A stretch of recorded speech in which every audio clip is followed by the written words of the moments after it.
This is the Tree of Life, Season 6, Chapter 9. In this episode, we will be talking about the nature of concealed impulses versus affirmational impulses and their corresponding structures. To start off, negational structures are concealing, that is, they preserve the concealment of impulses further to the negation of certain common experiences. Affirmational structures are self-conscious, in that they preserve the direct ground or foundational experiences which underlie their affirmation. They are linked to the other, which means they preserve or reflect the unity of consciousness represented by the all-in-all principle.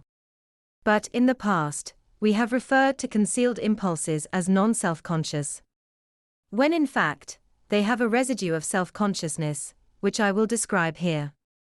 Namely, the consciousness of concealed impulses is non-relational, in that it refers directly to the underlying bodily rhythms and the needs which satisfy them. In other words, when I described concealed impulses, what I am in fact referring to are the bare impulses, which satisfy needs further to the bodily rhythms.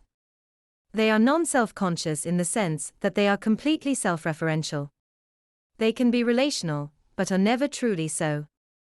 4. The underlying rhythms which they stem from both isolate us and represent the axis of our communal enjoyment.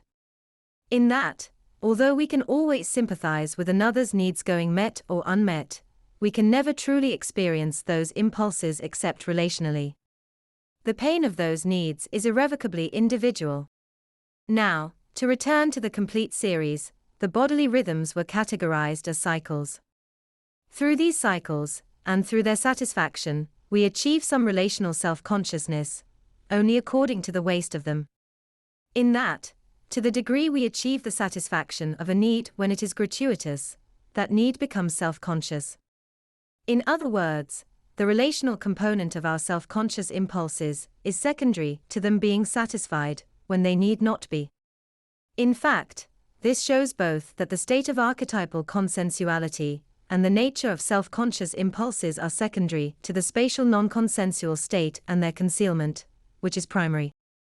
More importantly, we see that self-consciousness arises out of excess in the bodily rhythms, achieving more than a need, or in some gratuity beyond that of a need. Now, this is not to say that concealment of impulses renders a person any less intelligent or self-aware. In other words, returning to Chapter 1 of the complete series, we can see how the preparatory steps of glitching are essential to creating the state of non-integration, or permitting the negation necessary for concealment of impulses. For only in creating some urgency in the execution of a need, when the conditions for satisfaction of that need are readily available, is it possible to impose some level of concealment in the impulses underlying the spatial non-consensual state. This also tells us something about archetypal constellations and affirmational structures. Namely, that there are two ways of producing this self-consciousness by a need, which describes concealment. First, it can be created by virtue of social isolation, by undermining the natural relational affirmation produced by the 9 dialogues of every intersection.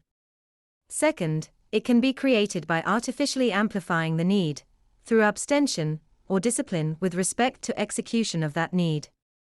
Which is to say, self-consciousness by a need can be created by negation of the relational component of the impulse, or by directly amplifying the scarcity which generates the need in the first place. What are the dimensions of this self-consciousness by a need? There are as many dimensions as there are bodily rhythms. For each need, there is a corresponding dimension.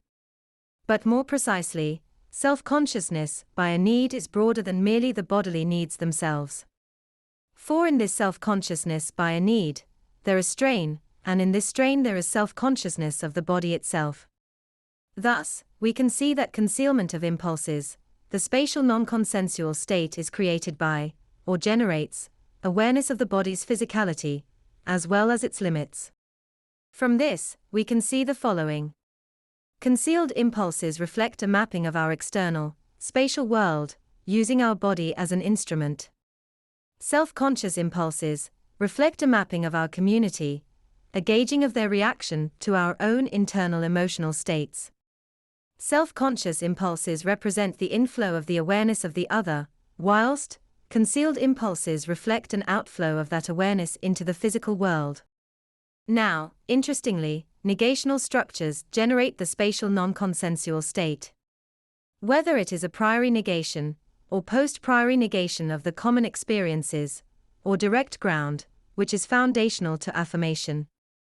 This makes sense, because it is our awareness of the physical world, and our self-consciousness by need, which is more fundamental than our relation to the other.